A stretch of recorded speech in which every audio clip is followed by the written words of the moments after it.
تو ناظرین آج کا بیان حضرت ثاقب علی نوری کا بیان رہے گا کہ وہ کون سی 4 چیزیں ہیں جو گناہوں کی گواہی دیں گے، تو جانیں گے اس ویڈیو میں۔ تو چلیے ویڈیو شروع کرتے ہیں۔ چیز ریکارڈ کی جا رہی ہے، ایک ایک چیز محفوظ کی جا رہی ہے۔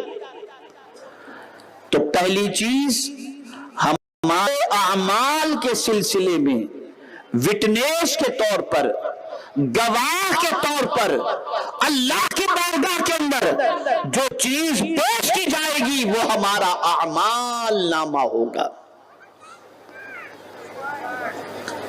اب آئیے دوسری چیز، ظاہر سی بات ہے کہ اعمال نامہ پیش کیا جائے گا تو بندہ یہ کہہ سکتا ہے مولا یہ ایسے ہی ہو گیا، کچھ تو کہہ سکتا ہے۔ جیسا کہ میں ابھی آیت کی تلاوت کروں گا اس کے شان نزول کے حوالے سے بتاؤں گا۔ تو اب دوسرا وٹنس کون ہے، دوسرا گواہ کون ہے؟ تو قرآن کہتا ہے الیوم نختم علی افواہہم وتکلمنا ایدیہم وتشہد ارجلہم بما کانوا یکسبون۔ اللہ فرماتا ہے کہ قیامت کے دن اللہ منہ پہ مہرے لگا دے گا، چپ، کچھ نہیں بولے گا، تیرا منہ بند کر۔ یہ کب فرمائے گا رب؟ جب بندے کے سامنے اعمال نامے پیش کیے جائیں گے اور بندہ کہے گا نہیں میں تو ایسا کچھ کرنے نہیں جا رہا تھا، میرا یہ ارادہ نہیں تھا، میں تو یہ ایکسکیوز پیش کرنا چاہے گا، میں تو شرک کرنا نہیں چاہتا تھا، میں جرم کرنا نہیں چاہتا تھا۔ بس وہ جیسے یہ کہے گا اللہ اس کے منہ پہ مہر لگا دے گا، بند کر، چپ ہو جا، اور ایسی مہر لگائے گا کہ پھر وہ بول نہیں سکے گا۔ پھر بولے گا کون؟ بولے گا کون؟ تو قرآن کہتا ہے وَتُكَلِّمُنَا أَيْدِيهِمْ، اللہ سے ان بندوں کے ہاتھ بولیں گے جن ہاتھوں سے انسان نے گناہ کیا، منہ سے بندہ ایکسکیوز پیش کر رہا تو پھر ہاتھ بولنا شروع کرے گا، یہ گناہ کیا، یہ گناہ کیا، یہ گناہ کیا، یہ گناہ کیا، یہ گناہ کیا۔ اب میں آپ سے پوچھنا چاہتا ہوں، گناہوں کی لذت کے لیے جن ہاتھوں کا استعمال آج کے دور کا انسان کر رہا ہے، یہی ہاتھ کل بروز قیامت خدا کی بارگاہ میں خدا کے گواہ بن کر کے ہمارے خلاف گواہی دیں گے۔ ہم سمجھتے ہیں یہ ہاتھ ہمارے ہیں، یہ ہاتھ ہمارے نہیں ہیں، یہ اللہ کے دیے ہوئے ہیں۔ اللہ ان کو جو حکم دے گا وہ کہتے ہوئے نظر آئیں گے۔ اور پھر ہاتھ ہی نہیں، ان کے پیر بھی گواہی دیں گے جو کچھ کہ ان سے اس نے کمایا تھا۔ اللہ اکبر! ہاتھ اور پیر یہ دونوں گواہی دیں گے، دونوں بولیں گے اللہ کی بارگاہ میں، مولا اس نے پیر سے یہ کیا، مولا اس نے ہاتھ سے یہ کیا۔ میرے پیارے آقا صلی اللہ تعالی علیہ وسلم کے پیارے دیوانوں، پھر پروردگار جل جلالہ جب ان کی گواہی کو سن لے گا اور ان کی گواہی قبول ہو جائے گی، پھر پروردگار جب جہنم میں جانے کا حکم دے گا تو پھر منہ کی موریں توڑ دے گا اور وہ جہنم میں جا کر کے پھر چیخیں گے اور ان کی آواز دنیا سنتی بھی نظر آئے گی، جہنمی سنتے ہوئے نظر آئیں گے۔ جن ہاتھوں سے، جن پیروں سے آج کے دور کا انسان گناہ کر رہا ہے، یہی ہاتھ کل ہمارے خلاف گواہی دیتے نظر آئیں گے، یہی پیر کر ہمارے خلاف گواہی دیتے نظر آئیں گے۔ بلکہ حدیث مبارکہ میں ہے ران گواہی دے گی، گوشت گواہی دے گا، حتیٰ کہ ہڈی بھی اللہ کی بارگاہ میں گواہی دیتی نظر آئے گی۔ یہ حدیث مبارکہ میں موجود ہے۔ اب میں آپ سے پوچھنا چاہتا ہوں